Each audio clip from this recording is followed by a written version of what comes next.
Hello दोस्तों, डर के एक नए सफ़र में आप सभी का फिर से स्वागत है।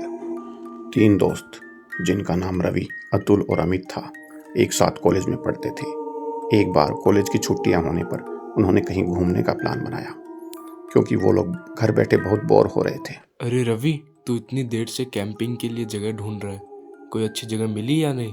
हाँ यार, एक जगह मिली तो है, लेकिन वो यहाँ से काफ़ी दूर है। लेकिन जगह बहुत शानदार है। सुना है वहाँ गहरे जंगल, ऊंचे पहाड़ और नदी भी है। और उस जगह का नाम पहाड़ी गांव है मेरे दोस्तों।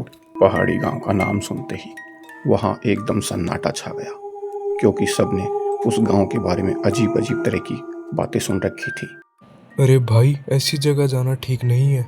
एक तो वो वैसे ही शहर से इतना दूर है, ऊपर से अगर अपने को किसी चीज़ की ज़रूरत पड़ गई तो।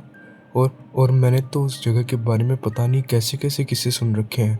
चुप डरपोक, कब तक डरता रहेगा? लाइफ में कभी एडवेंचर भी होना चाहिए। रवि, तू चलने की सारी तैयारी कर, हम लोग चलेंगे तेरे साथ। अगले दिन तीनों दोस्त पहाड़ी गांव के लिए अपनी गाड़ी से रवाना हो जाते हैं। सब लोग बहुत खुश थे, लेकिन अतुल के मन में कुछ सवाल थे। गांव पहुंचते पहुंचते उन लोगों को रात हो जाती है। गाड़ी साइड में लगाकर वो लोग किसी गांव वाले से पहाड़ी पर जाने का रास्ता पूछने के लिए पैदल निकल पड़ते हैं। कुछ दूर पैदल चलने पर उन्हें एक बुजुर्ग खड़े दिखाई देते हैं। वो उनसे ही पूछने लग जाते हैं। वो लोग उस बुजुर्ग आदमी से पहाड़ पर जाने का रास्ता पूछते हैं। थोड़ी देर वो बुजुर्ग सोचता है, फिर मना करता है कि बेटा, रात के समय उस पहाड़ पर जाना खतरे से खाली नहीं है। वहाँ भयानक जंगली जानवर रहते हैं और गांव में भी उनकी अजीब अजीब तरह की आवाज़ें आती रहती हैं। इसीलिए आप लोगों का रात को पहाड़ पर जाना बिल्कुल ठीक नहीं। तभी उनमें से एक दोस्त उस बुजुर्ग को बोलता है, काका आप रहने दो, हम अपने आप रास्ता ढूंढ लेंगे। उन तीनों दोस्तों ने बुजुर्ग की बात पर ज्यादा ध्यान नहीं दिया और खुद ही निकल पड़े पहाड़ का रास्ता ढूंढने के लिए।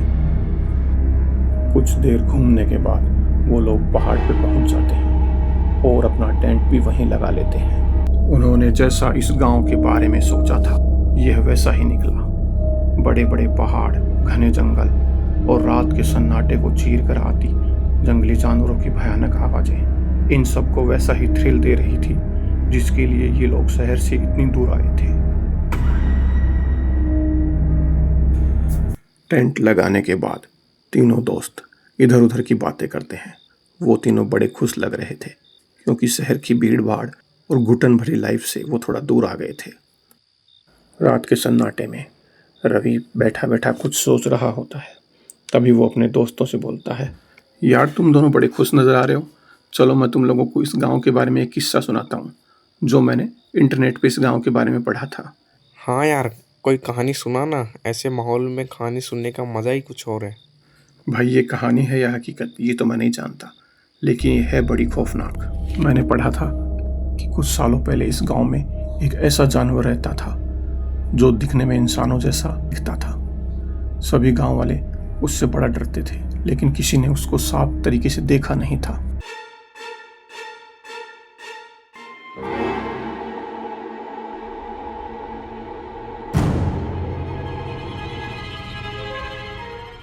कुछ गांव वालों ने उसे दूर से भागते हुए जरूर देखा था, लेकिन अंधेरा होने के कारण वे उसे साफ तरीके से देख नहीं पाए कि वो जीव कौन सा था।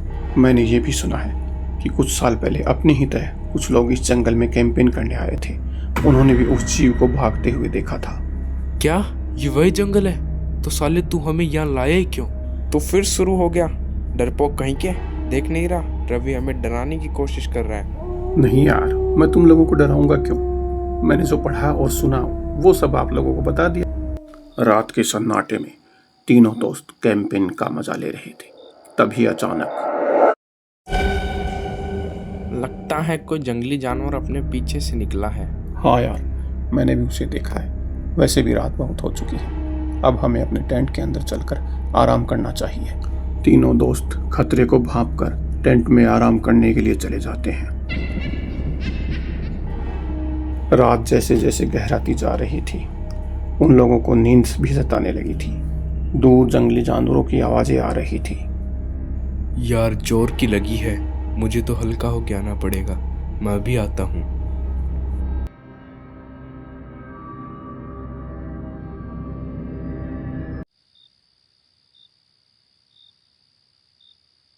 यार काफ़ी देर हो गई, वो आया नहीं अभी तक। भला किसी को इतनी देर थोड़ी लग सकती है हल्का होने में।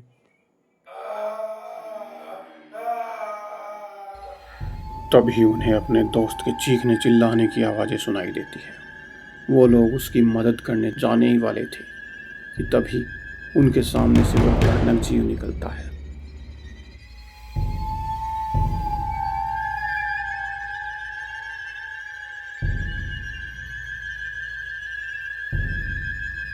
उस भयानक जीव को देखने के बाद उनके रोंगटे खड़े हो जाते हैं। उन्होंने अपनी पूरी जिंदगी में ऐसे किसी जीव के बारे में ना तो सुना था, ना ही कभी देखा था।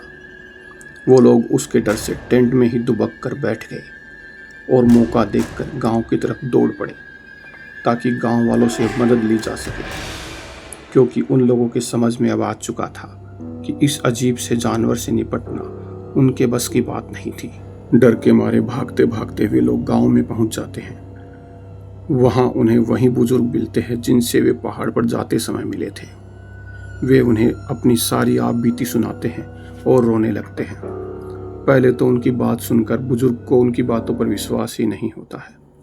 फिर वो कहते हैं, बेटा, मैंने तुम लोगों को पहले ही कहा था कि यहाँ का जंगल बहुत खतरनाक और भयानक है। खैर, मैं कुछ गांव वालों को साथ लेकर तुम्हारे दोस्त को ढूंढने की कोशिश करता हूँ, पर रात बहुत हो चुकी है। अभी तुम लोग मेरे घर चलकर आराम करो। तुम लोग मुझे अच्छे घर के लगते हो। अब यहाँ बाहर मत रहना, तुरंत मेरे घर चलो। और हाँ बेटा, अब मेरी समझ में कुछ कुछ आ रहा है। बचपन में मैंने पिताजी से किसी को बात करते हुए सुना था कि जंगल में एक अजीब जीव रहता है। हाँ, लेकिन उसके बाद हम लोगों में से किसी ने भी उसे गांव में दोबारा नहीं देखा।